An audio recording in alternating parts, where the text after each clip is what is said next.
You know, if you've been to the Alabama National Fair, you know that it's brought to you by the Kiwanis Club of Montgomery, or if you haven't been, when you see some of the commercials, you'll hear that the Alabama National Fair is a product of the Kiwanis Club of Montgomery. You may be wondering, well, what is Kiwanis? And specifically, what is the Kiwanis Club of Montgomery? Well, the Kiwanis Club of Montgomery is now celebrating its 100th anniversary, and to help celebrate, I brought with me today the current president, Sam Johnson of the Kiwanis Club of Montgomery, and a past president. I don't know how far past. Way past. Way past president. Well, I'm in the same boat with you, buddy. I'm a past president. George Goodwyn. It's good to have you guys with us today, and you know, congratulations to all of us as we hit 100 years. And George, do you remember the year you were president? About 86. 1986, I think and it right. goes in 86 and 87, and you know, that seems like way back now, doesn't it? It was. Yeah, and the club was big then too, wasn't it? Yes, it was, and active. Mm-hmm. And when I got in, all the membership was pretty elderly, and they decided to. And changed. And there was another Kiwanis club that had all the young people in it. Okay. And so they decided they better start taking in some young people, and so I was the first one, and then Lanny was the second, and oh my goodness. And Luther Hill was the third, and we took in some that were in our 20s at that age. Wow. Back 1967. Wow. 1967. So that is back there. Way back then. Sam, you're the current president, and of course, the Kiwanis Club of Montgomery is a pretty good sized club, isn't it? Yes, it is. And we're always looking for new members, especially young members, just like the young members. Yeah. when George came into when you look at this, when you look at this picture and you see all this gray up here, you know we're looking for something a little younger. Sam, I think our viewers need to know, in the world of Kiwanis, there's 8,000, about 8,100 Kiwanis clubs. Right. That's internationally. Right. In the state of Alabama, when you know, in sports we always want to be in the top 10. In the world of Kiwanis, in the state of Alabama, we're in the top 10. That's right. We are the third largest club in the world, and we have just under 300 members now, and fairly similar to when George joined, but And number one is Birmingham. that's right. Right Number up the one road. is Birmingham. Number two is Cheyenne, Wyoming. That's right. They have nothing else to do there in Cheyenne, so they decided to have the club. George, we put on the fair. That's the big fundraiser every year, and each one of us as members of the club, we have to work a shift, don't we? That's correct. That's correct.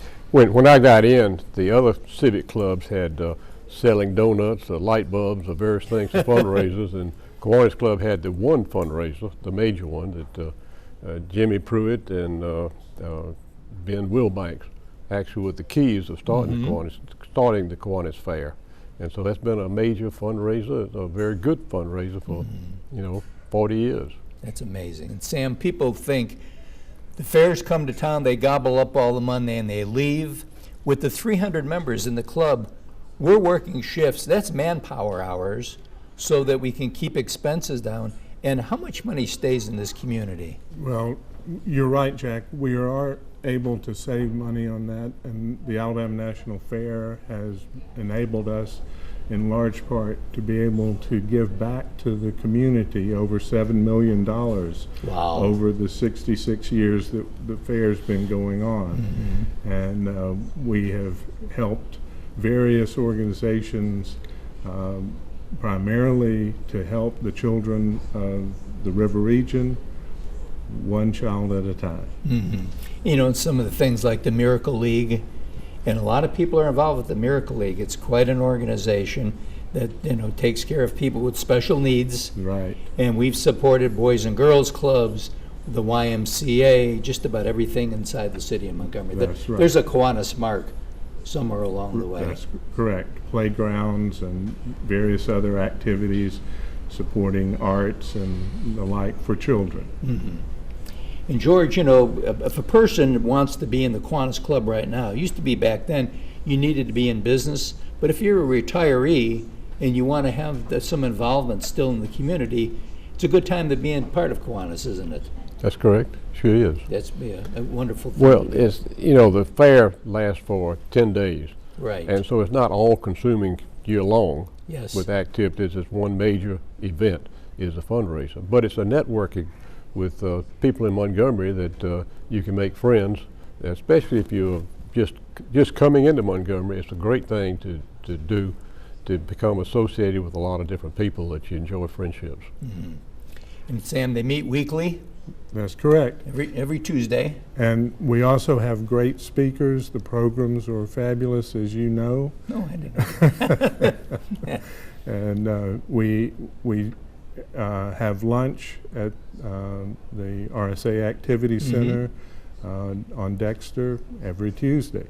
Well, that's And the great. lunches are pretty good. Yes, Very They good. really are. Actually, very good. Johnny Sullivan, who puts them on, also has Sinclair's Restaurant. He always says, I'm his favorite customer. Because anytime I go through, everything that they put in the line I like, especially his soups. That's I'm right. a big soup person. Well, congratulations on 100 years. It's quite a milestone. And over the years, we've had quite a few people. The former mayor of Montgomery, well, of course, he's still mayor now until the middle of November. Todd Strange has been a member of the club. There have been judges, bank presidents, a lot of different persons. I have to tell you that Todd was 2 years behind me as far as being president. Mm-hmm. And he always, when he was secretary, would come up to the podium and tell a joke. He always had a joke at every meeting, so I'll call him back to do that sometime with us. That's right. Yeah, we'll have to have a farewell joke as he's leaving the air. Well, gentlemen, thank you for what you do, and just remember this: civic organizations are the lifeblood in communities. They take on projects to ensure that nonprofits can do the work they need to do in each one of our communities. We'll be right back right after this.